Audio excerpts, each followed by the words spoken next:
नमस्कार. कोणताही समारंभ असो किंवा मित्रांची मैफिल, काजू तिथे हजर असतोच. पण आरोग्याचा विचार करताना आपण अनेकदा याकडे दुर्लक्ष करतो, नाही का? चला तर मग आजच्या या माहिती सत्रामध्ये आपण याच काजूच्या आरोग्यदायी फायद्यांबद्दल सविस्तरपणे जाणून घेऊया, जे हा स्रोत सामग्रीवर आधारित आहे. आपल्यापैकी बहुतेक जण काजूला एक चविष्ट पण थोडा जास्त कॅलरीज असलेला स्नॅक म्हणून ओळखतो. पण खरंच काजूची ओळख एवढीच आहे का, की याच्यात आरोग्याचा एखादा खजिना दडलेला आहे? चला तर यामागचं सत्य काय आहे ते शोधून काढूया. आज आपण पाहणार आहोत की काजूमध्ये नक्की कोणती शक्ती दडलेली आहे, त्याचे आपल्या शरीरावर डोक्यापासून पायापर्यंत काय फायदे होतात, वजन आणि मधुमेहाबद्दलचे गैरसमज दूर करूया. आणि सर्वात महत्त्वाचं म्हणजे काजू खाण्याची योग्य पद्धत कोणती, आणि शेवटी काही महत्त्वाचे मुद्दे. तर मग सुरुवात करूया आपल्या पहिल्या भागापासून. असं नेमकं काय आहे या छोट्याशा दिसणाऱ्या काजूमध्ये जे त्याला इतकं खास आणि आरोग्यदायी बनवतं? तर काजूची खरी ताकद म्हणजे त्याची सुपर पॉवर आहे अँटीऑक्सिडंट्समध्ये. यात पॉलिफेनॉल्स आणि कॅरोटिनॉइड्ससारखे जबरदस्त घटक असतात. आता हे करतात काय? तर हे आपल्या शरीराचे जणू काही संरक्षक सैनिकच आहेत. हे सैनिक आपल्या पेशींचं नुकसान होण्यापासून संरक्षण करतात आणि शरीराच्या आतली सूज कमी करतात. आणि याचा परिणाम तर अनेक गंभीर आजारांचा धोका टाळायला थेट मदत होते.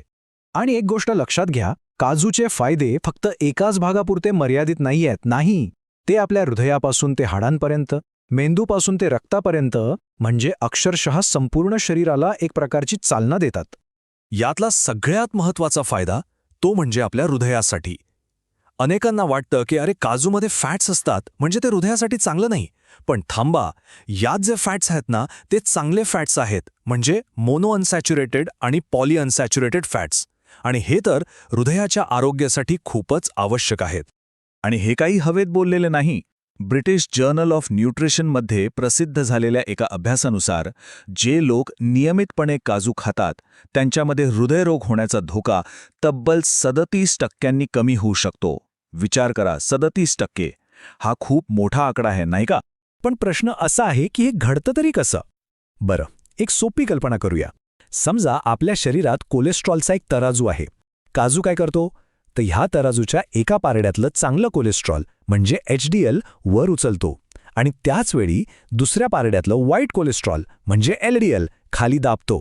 आणि हेच परफेक्ट बॅलन्स आपल्या हृदयाला एकदम निरोगी ठेवतं. हृदयाचं तर झालं. आता वळूया आपल्या कंट्रोल सेंटरकडे, म्हणजे आपल्या मेंदूकडे. काजू आहे ना, तो व्हिटॅमिन बीचा एक उत्तम स्रोत आहे.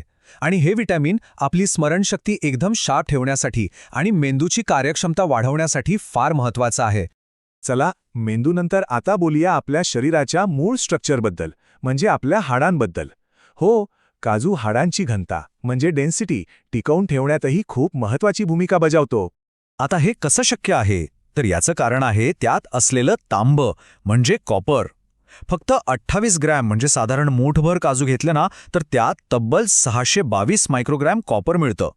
आणि हे कॉपर इतकं महत्त्वाचं का आहे? कारण याच्या कमतरतेमुळे ऑस्टिओपोरोसिससारखे आजार होऊ शकतात, ज्यात हाडं ठिसूळ होतात. त्यामुळे काजू खाणं हे आपल्या हाडांसाठी एक प्रकारची गुंतवणूकच आहे.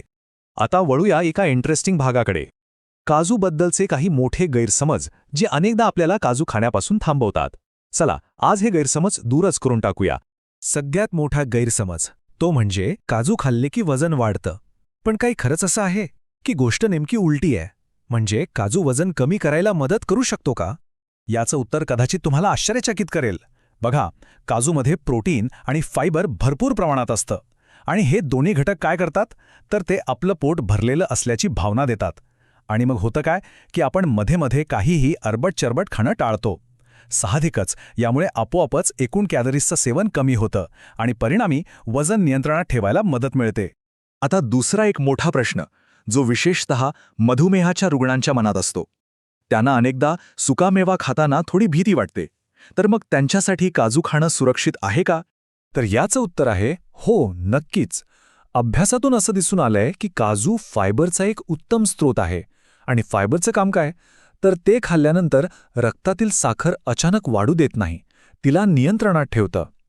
म्हणूनच विशेषतः टाईप 2 मधुमेहाच्या रुग्णांसाठी काजू खाणं फायदेशीर ठरू शकतं. बरं, तर आता फायदे समजले आणि गैरसमजही दूर झाले.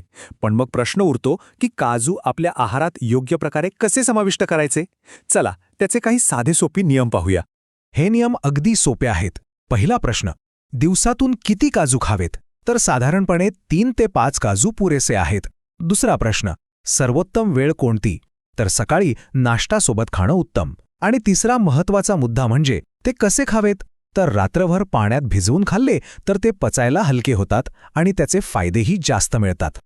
पण हो, काही गोष्टींची काळजी घेणंही तितकंच महत्त्वाचं आहे. ज्यांना उच्च रक्तदाबाचा त्रास आहे त्यांनी खारावलेले काजू टाळलेलेच बरे, कारण त्यात सोडियम जास्त असतं. जर कोणती शस्त्रक्रिया होणार असेल किंवा नट्सची ॲलर्जी असेल तर अशावेळी काजू खाण्यापूर्वी डॉक्टरांचा सल्ला घेणं केव्हाही उत्तम. चला तर मग, आता आपण या संपूर्ण चर्चेच्या शेवटाकडे आलो आहोत. आत्तापर्यंत जे काही पाहिलं त्यातले सर्वात महत्त्वाचे मुद्दे पुन्हा एकदा बघूया. आणि एक गोष्ट कायम लक्षात ठेवूया, छोटा काजू पण त्याचा परिणाम खूप मोठा आहे. तर थोडक्यात काय लक्षात ठेवायचं? 1. काजू शक्तिशाली अँटीऑक्सिडंट्सने भरलेले आहेत. 2.